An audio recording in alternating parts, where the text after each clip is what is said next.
नमस्कार मित्रों, मैं राम मोहन उपाध्याय अपने YouTube चैनल वेदिका उपाध्याय में आपका हार्दिक स्वागत करता हूं। मित्रों, आज की इस वीडियो में हम लोग भारतीय इतिहास एवं संस्कृत से संबंधित महत्वपूर्ण प्रश्नों पर चर्चा करेंगे। इस श्रृंखला की यह 5वीं वीडियो है। यह वीडियो उत्तर प्रदेश उच्चतर शिक्षा सेवा आयोग द्वारा विज्ञापित असिस्टेंट प्रोफेसर परीक्षा TGT, PGT सहित सभी परीक्षाओं के लिए काफ़ी महत्वपूर्ण है। हमारा पहला प्रश्न है, श्रवणबेलगोला में बाहुबली एकाश्म किससे निर्मित है? तो श्रवणबेलगोला में जो बाहुबली एकाश्म है वह ग्रेनाइट पत्थर से निर्मित है। विकल्प 1 हमारा सही आंसर है, ग्रेनाइट के विशाल अखंड शिला पे है। ठीक है, और अब आपको यहाँ पे बताना चाहूँगा कि जो श्रवणबेलगोला जो वर्तमान में कहाँ पे है?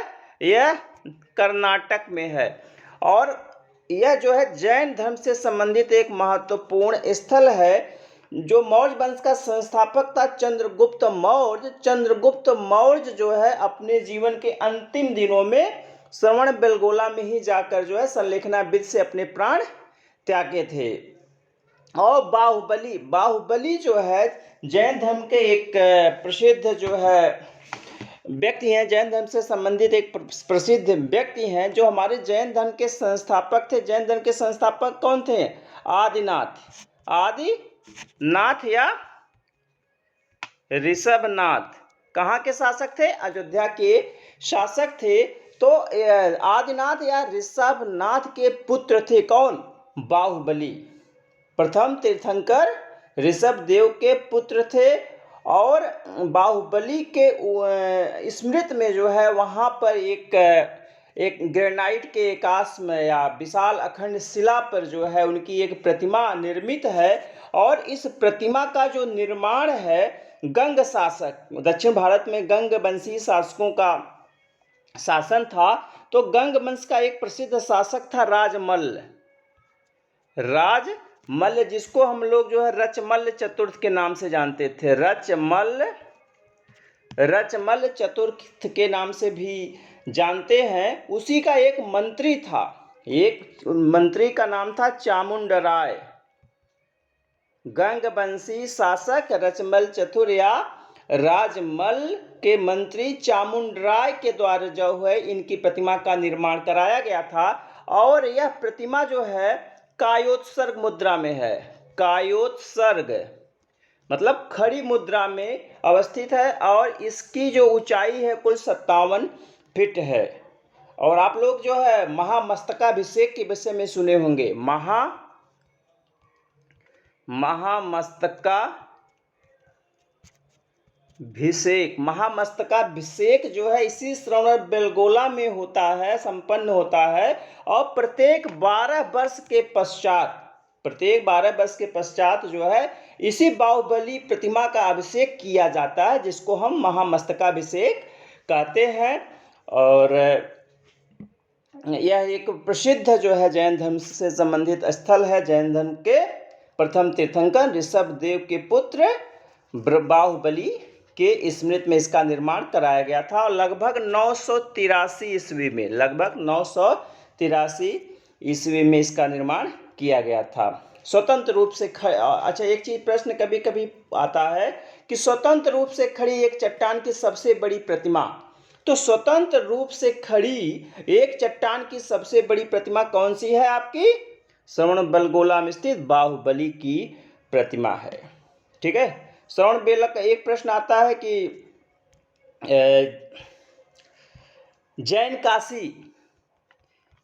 काशी किसे कहा जाता है? तो जैन काशी जो है श्रवणबेलगोला को ही कहा जाता है। श्रवणबेलगोला को जैन काशी के नाम से भी जाना जाता है। तो विकल्प 1 ग्रेनाइट हमारा सही आंसर है। मित्रों, आगे बढ़ने से पूर्व आपसे अनुरोध है, आप वीडियो को देखने के पश्चात चैनल को सब्सक्राइब, वीडियो को लाइक एवं शेयर अवश्य करें। साथ ही साथ बेल आइकन भी प्रेस करें, जिसके माध्यम से आने वाली वीडियो का नोटिफिकेशन आपको समय से प्राप्त हो जाए।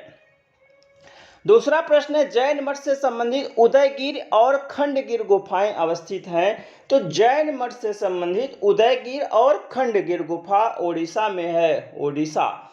तो विकल्प 2 हमारा सही आंसर है। ओडिशा में एक पर्वत है कुमारी पर्वत, तो इसी कुमारी पर्वत पर उदयगिरि और खंडगिर गुफाएं अवस्थित हैं और यह उड़ीसा के पुरी जिले में है। कहाँ पर? उड़ीसा के पुरी जिले में। आप लोगों ने एक शासक था जिसको हम लोग चेद वंश का शासक कहते हैं या महामेघवाहन वंश, उसका नाम था खारवेल।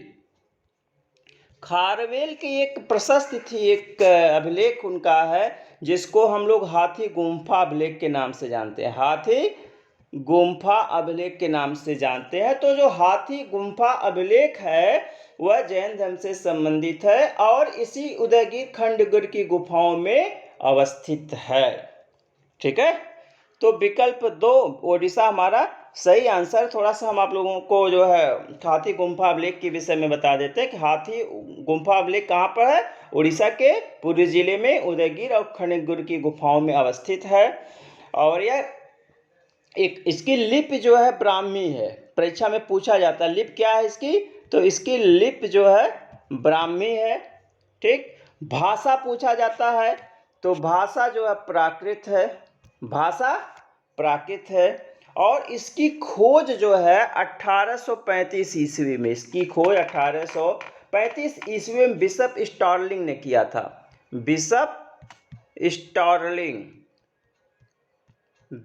स्टार्लिंग ने किया था और यह एक प्रशस्ति है। चेद वंश के शासक खारवेल की उपलब्धियों से संबंधित है, मैंने आपको बता ही दिया है। और एक कभी कभी पूछ लिया जाता है इसका वाचन किसने किया था, तो इसका वाचन जो है वाचन में 4 प्रमुख व्यक्तियों की भूमिका थी। सबसे पहले जो है जेम्स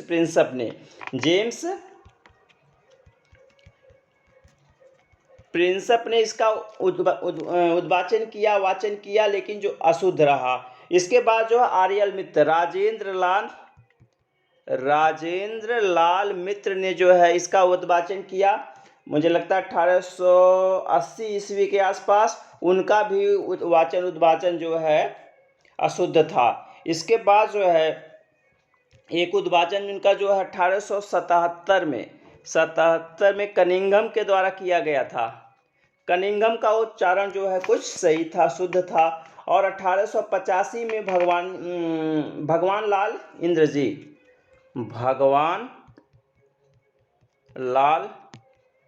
इंद्र जी कब? 1885 ईस्वी में उन्होंने इसका उद्वाचन किया जो कि शुद्ध रहा। और सबसे पहले अगर प्रश्न कभी कभी पूछा जाता है कि सबसे पहले इसका प्रकाशन किसके द्वारा कराया गया था, सबसे पहला प्रकाशन जो है 1917 में केपी जायसवाल के द्वारा,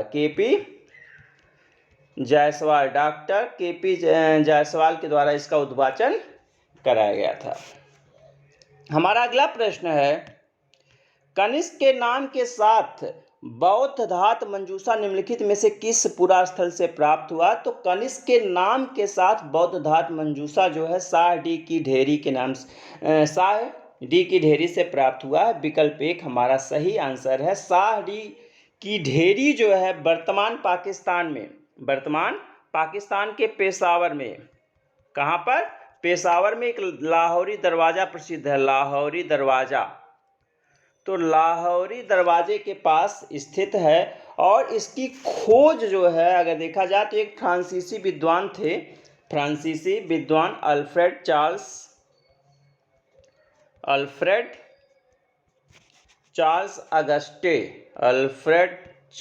अगस्टे फाउचर।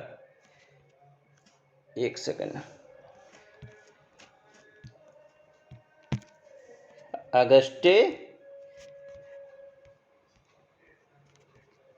अल्फ्रेड चार्ल्स अगस्टे फाउचर ने जो है इसकी खोज की थी। और इसका उत्खनन जो है 1908-9 के आसपास जो है, कब? 1908-9 के आसपास डेविड ब्रेनार्ड स्पूनर के द्वारा कराया गया था। और यहाँ से जो एक ताबूत प्राप्त हुई है कनिष्क, जिसको हम लोग कनिष्क ताबूत के नाम से जानते हैं, बौद्ध धात मंजूषा के नाम से जानते हैं, उसमें इस स्तूप की पहचान हुई। और इस पे जो एक लेख लिखा है ये जो बॉक्स है बौद्धधात मंजूषा है, इस पे एक लेख लिखा है जिसको हम कनिष्क बिहार, कनिष्क बिहार, कनिष्क बिहार उत्कीर्ण है, कनिष्क बिहार इसके बॉक्स पर उत्कीर्ण है। और यहाँ से कुबेर और हारित की भी मूर्ति प्राप्त हुई है। प्रश्न पूछा ही जा रहा है, जो प्राप्त यहाँ पे जो बक्सा ये प्राप्त हुआ है वह उसमें गौतम बुद्ध के उसमें अवशेष हैं। और ठीक है, इसमें यही चीज़ महत्वपूर्ण है। तो विकल्प एक हमारा सही आंसर है, साड़ी की ढेरी। अगला प्रश्न है, सीता बेंगा और जोगीमारा गुफाएं अवस्थित हैं। तो सीता बेंगा और जोगीमारा गुफाएं जो हैं वर्तमान छत्तीसगढ़ में अवस्थित हैं। विकल्प एक हमारा सही आंसर है, छत्तीसगढ़ के सरगुजा जिले में, छत्तीसगढ़ के सरगुजा जिले में अवस्थित हैं। और इनका समय अगर पूछा जाए तो दूसरी तीसरी शताब्दी ईसा पूर्व, दूसरी तीसरी शताब्दी ईसा पूर्व है। और सीता गुम्फा जो है, सीता बेंगा गुफा है, उसके विषय में है कि सीता बेंगा गुफा जो है भारतीय उपमहाद्वीप का सबसे पुराना प्रदर्शन थिएटर है, भारतीय उपमहाद्वीप का सबसे पुराना प्रदर्शन थिएटर है। ठीक है, हमारा अगला प्रश्न है, नागार्जुनी पहाड़ियों की 3 गुफाओं में किसके अभिलेख हैं। तो नागार्जुनी पहाड़ियों की जो 3 गुफाएं हैं उसमें जो है मौर्य सम्राट दशरथ के अभिलेख हैं। विकल्प 2 हमारा सही आंसर है। और इन 3 गुफाओं के जो नाम हैं, गोपी गुफा, गोपी, लोमर्स और वडथिका, गोपी, लोमर्स और बडथिका 3 गुफाएं हैं जो कि मौर्य सम्राट दशरथ से संबंधित है, उसमें उसके अभिलेख उत्कीर्ण होते हैं। अब आप सबसे से मेरा एक प्रश्न है, कमेंट बॉक्स में इसका उत्तर जरूर दीजिएगा कि जो बराबर की पहाड़ियों में गुफाएं हैं, ठीक है, बराबर पहाड़ी की जो गुफा उसमें किसके अभिलेख उत्कीर्ण है, आप जो है कमेंट बॉक्स में इसका आंसर अवश्य दीजिएगा। हमारा अगला प्रश्न है, किस कुषाण शासक ने ऐतिहासिक बुड्डो के साथ सोने का सिक्का जारी किया। तो कनिष्क फर्स्ट हमारा सही आंसर है। ठीक है, कनिष्क फर्स्ट हमारा सही आंसर है। और जो कनिष्क की स्वर्ण मुद्राएं हैं, ठीक है, जो कनिष्क की स्वर्ण मुद्राएं प्राप्त हुई हैं उसमें जो है मुद्राओं पर प्रभामंडल युक्त जो है प्रभामंडल युक्त खड़ी प्रतिमा है, प्रभामंडल युक्त खड़ी प्रतिमा है। और उस पे बुद्धो अंकित है, और उस पे क्या अंकित है, बुद्धो अंकित है। तो ऐतिहासिक बुड्डो के साथ सोने का सिक्का किसने जारी किया, कनिष्क फर्स्ट, कुषाण वंशी शासक कनिष्क फर्स्ट, जिसने जो है 78 ईस्वी में कौन सा संवत जारी किया था, शक संवत जारी किया था। और एक प्रश्न कभी कभी और पूछा जाता है कि मानव रूप में बुद्ध की आकृति का अंकन सबसे पहले किसकी मुद्राओं पर है। तो मानव रूप में बुद्ध की आकृति का अंकन सबसे पहले कनिष्क की मुद्राओं पर प्राप्त होता है। और इस कनिष्क या कुषाण वंशी शासकों के जो सोने के सिक्के थे, सर्वशुद्ध सोने के सिक्के थे और 124 ग्रेन के थे। उनका वजन कितना था, 124 ग्रेन। हमारा अगला प्रश्न है, अप्रतिरथ विशेषण किसके सिक्के पर अंकित हैं। तो अप्रतिरथ विशेषण जो है गुप्त सम्राट समुद्रगुप्त के सिक्कों पर उत्कीर्ण है, अंकित है। विकल्प 2 हमारा सही आंसर है, समुद्रगुप्त ने कुल 6 प्रकार के सिक्के जारी किए थे, कुल 6 प्रकार के सिक्के जारी किए थे, जिसमें एक सिक्का था धनुर्धारी।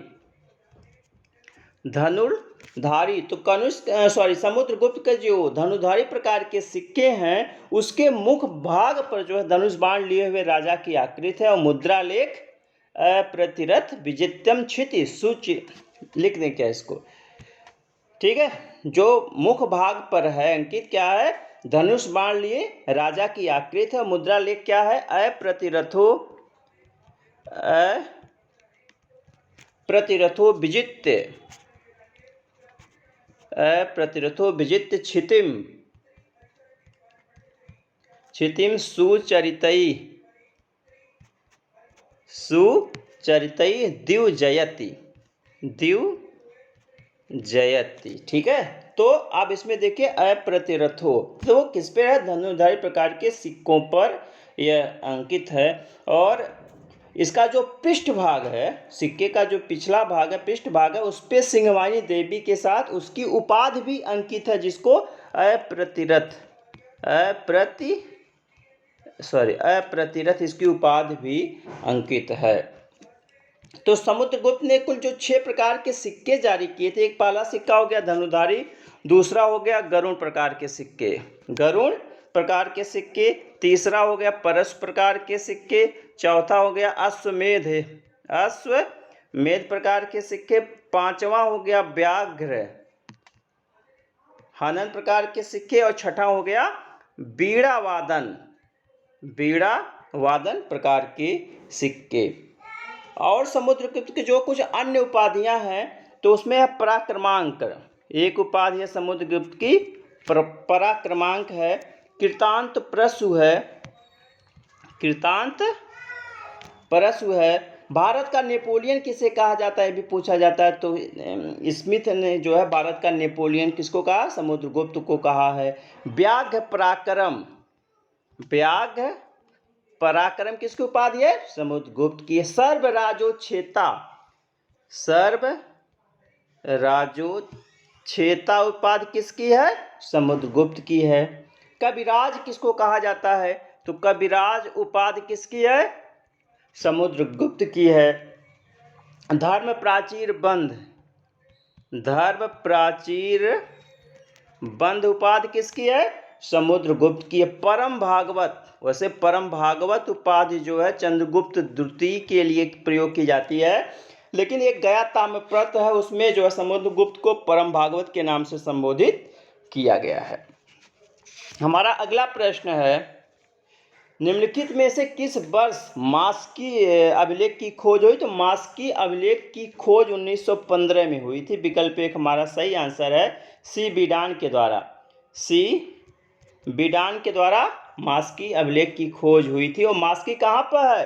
कर्नाटक के रायचूर जिले में अवस्थित है। और यह ऐसा प्रथम अभिलेख है जिसमें अशोक का व्यक्तिगत नाम अशोक मिलता है। जैसे 4 अभिलेख ऐसे हैं जिसमें अशोक को व्यक्तिगत रूप से अशोक के नाम से संबोधित किया गया है। मास्की, गुर्जरा, निट्टूर, मास्की हो गया, गुर्जरा, निट्टूर और उडबे गोलम, इन 4 नामों में अशोक को व्यक्तिगत रूप से अशोक के नाम से संबोधित किया गया है। और मास्की का उत्खनन कभी कभी पूछा जाता है, तो 1954 में मास्की का उत्खनन जो है अमलानंद घोष के द्वारा इसका उत्खनन कराया गया था, भारतीय पुरातत्व सर्वेक्षण विभाग की ओर से। हमारा अगला प्रश्न है, त्रिकाल पद्धति संबंधित है। तो त्रिकाल पद्धति के विषय में मैंने आपको बताया था कि त्रिकाल पद्धति जो है किससे संबंधित है। तो त्रिकाल पद्धति सबसे पहले वही जो है आपका 1835 में त्रिकाल पद्धति का विभाजन जे थॉमसन के द्वारा किया गया था। डेनमार्क के जो कोपनहेगन संग्रहालय था उससे प्राप्त सामग्रियों के आधार पर, और उन्होंने जो है इतिहास को 3 भागों में डिवाइड किया था। तो उसमें आपका है पाषाण काल, ताम्रकाल, लौह काल। तो ABD होना चाहिए आपका, ABD विकल्प 2 हमारा सही आंसर। मित्रों, इस वीडियो में हमने भारतीय इतिहास एवं संस्कृति से संबंधित महत्वपूर्ण प्रश्नों पर चर्चा की। सभी प्रश्न आपकी आगामी परीक्षाओं के दृष्टि से काफ़ी महत्वपूर्ण है।